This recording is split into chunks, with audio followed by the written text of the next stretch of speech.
उर्दू और हिंदी में ज़्यादा फ़र्क नहीं है। तो अगर किसी को उर्दू आती है तो वो हिंदी भी बोल सकता है। अब जाहिर अगर आप तमिलनाडु वाले से एक्सपेक्ट करिएगा, उससे अच्छी हिंदी कश्मीर के लोग ही बोलेंगे, बिकॉज उनकी लैंग्वेज जो है वो उर्दू की है, या हिंदी भी काफ़ी मिलती जुलती है उससे।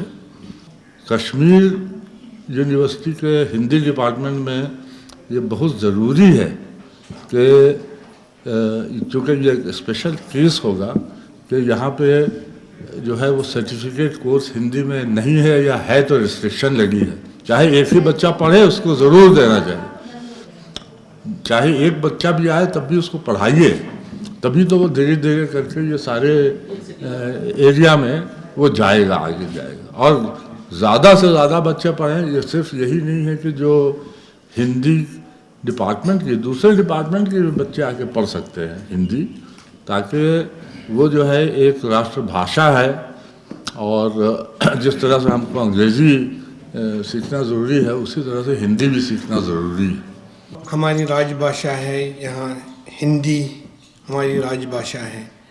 तो राजभाषा के दिन हमारे ये हिंदी दिवस हर साल मनाते हैं। तो आपको इससे पहले भी मैंने एक बार कहा था कि जो किसी भी कौम की आइडेंटिटी होती है वो लैंग्वेज पर ही होती है।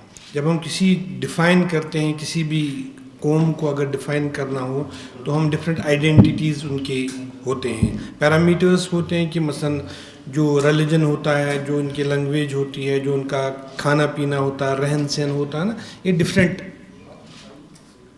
इसी के बुनियाद पर हम इनको फिर डिफ़ाइन करते हैं। हिंदी कार्यशाला जैसे कार्यक्रमों एवं सम्मेलनों का आयोजन किया जाना ही वास्तव में हिंदी भाषा एवं साहित्य की प्रगतिशील प्रवृत्ति के परिचायक हैं। 14 सितंबर सन 1949 को संविधान सभा ने देवनागरी लिपि में लिखित हिंदी को भारत की राजभाषा स्वीकार किया। देश ने इस दिन को एक ऐतिहासिक दिवस के रूप में देखा और प्रतिवर्ष 14 सितंबर को हिंदी दिवस मनाने का निर्णय लिया।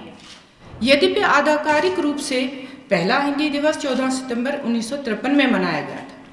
वैसे सन 1918 में ही गांधी जी ने हिंदी भाषा को राजभाषा बनाने का सुझाव दिया था। उन्होंने हिंदी को जनभाषा की भाषा कहा। इसी योग्यता के कारण हिंदी पहले राष्ट्रभाषा, फिर राजभाषा और अब अंतर्राष्ट्रीय भाषा के पद पर आसीन हो चुकी है। हिंदी समन्वय, एकता और अखंडता की भाषा है।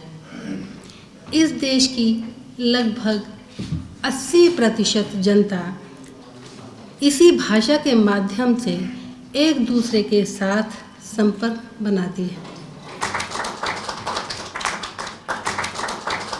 कहना तो नहीं चाहिए, सबसे कॉन्फिडेंट अगर मैंने बच्चे देखे किसी डिपार्टमेंट के, तो वो हिंदी के मैंने देखे।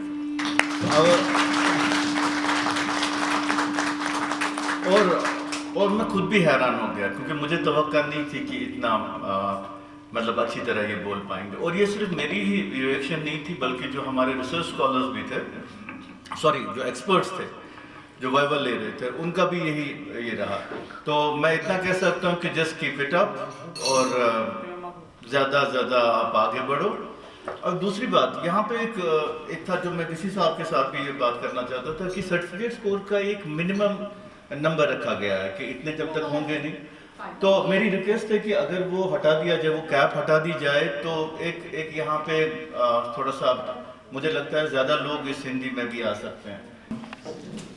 सागर सागर जैसे पानी, आकाशों में इसकी वाणी। सागर सागर जैसे पानी, आकाशों में इसकी वाणी। संत कबीर के दोहों वाली, जैसी के शब्दों की डाली। सूरदास का दर्पण है यह, सूरदास का दर्पण है यह। मीरा का भी चिंतन है ये।